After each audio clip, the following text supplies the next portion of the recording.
You have cast your votes. We have been counting them and recounting them, and I am thrilled to tell you that you chose to hear about mystery.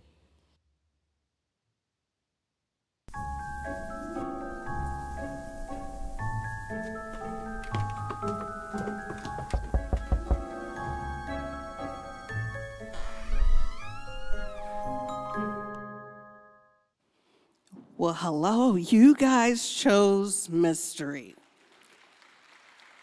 I just have one question. What's wrong with you people?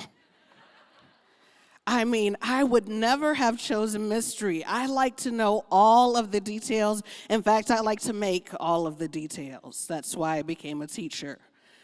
In fact, even when I was a kid, I didn't like the mystery flavor of the Dum Dum lollipops. Can I get anybody out there that would not choose the mystery flavor? I always felt like I was gonna pick the flavor that I detested, something like root beer or cola or banana. Now, if you're in the audience this morning at any of our campuses and you like any of those Dum Dum flavors, I just wanna celebrate the fact that Cedar Creek has an amazing prayer team. They're at the front at the end of every service. They will be there to meet your needs because you need prayer right now. But really, when I think about mystery, I think about unknowns. They make me uncomfortable when I don't know what's coming or what to expect or how it's going to affect me. And that makes me think about family car rides. Everybody can relate to a family car ride, right? When Calvin and I were first married, we would get our kids together and we would do these adventure days. And we would plan it out together, but we would not tell the kids where we were going.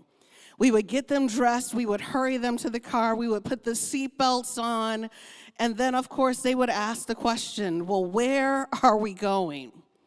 And Calvin and I would glance at each other and grin with the secret grin, and Calvin would turn around to the back seat with a glint in his eye, and he would say, to the moon, of course.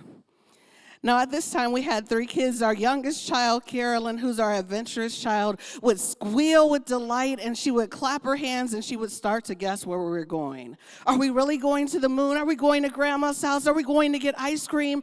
Where are we going? And she was so excited by the fact that she did not know. Our son, Calvin Jr., did not have the same response. He would get highly upset. He would cross his arms over his chest. He would flounce back on the seat, and he was mad and puzzled all at the same time. Now, our oldest daughter, Christina, very much like myself, did not like mystery, did not like surprises at all, and she would just ask question after question as her uncomfortability grew. She would be like, where are we really going, Dad? We're not going to the moon. You can't go to the moon in a car. Where are we really going? And how long is it going to take for us to get there? And what are we going to do when we get there? And then she would ask the question that every single parent has heard on every single car ride, which is, are we there yet? And Calvin wouldn't answer. He loved not answering the question. And we would be riding, and the kids would be in the back of the car, and Christina's full of angst, and Calvin's mad, and Carolyn's excited. How many of you know we all respond to unknown things in our lives in very different ways? But what was cool about every single one of those experiences is that when we finally arrived at the destination, it was always fun. It was always amazing. It was always enjoyable.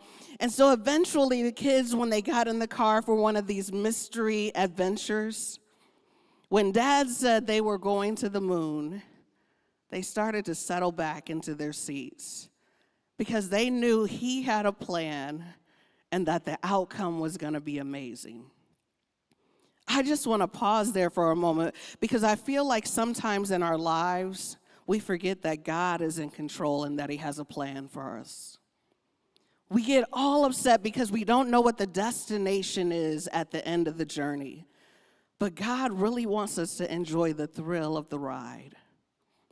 And what I found out is that the more our kids trusted us, the more they didn't fear what was at the end of the trip. When we trust God, when we really know who God is in our lives, we don't have to fear the unknown. We can just enjoy the journey, knowing that at the end, no matter how long it takes, no matter what we're going to be doing, it's going to be amazing. Some of our trips took us to fantastic places like Disneyland. Some of our trips took us to Grandma's house because we hadn't seen her in a while.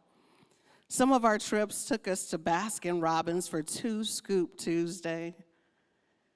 But whatever the trip was, it always brought us closer, and it was always amazing. I challenge you today to trust God with your unknown. Don't be afraid of it, unless, of course, it's the mystery flavor of a dum-dum lollipop. You guys have an amazing day and an amazing week.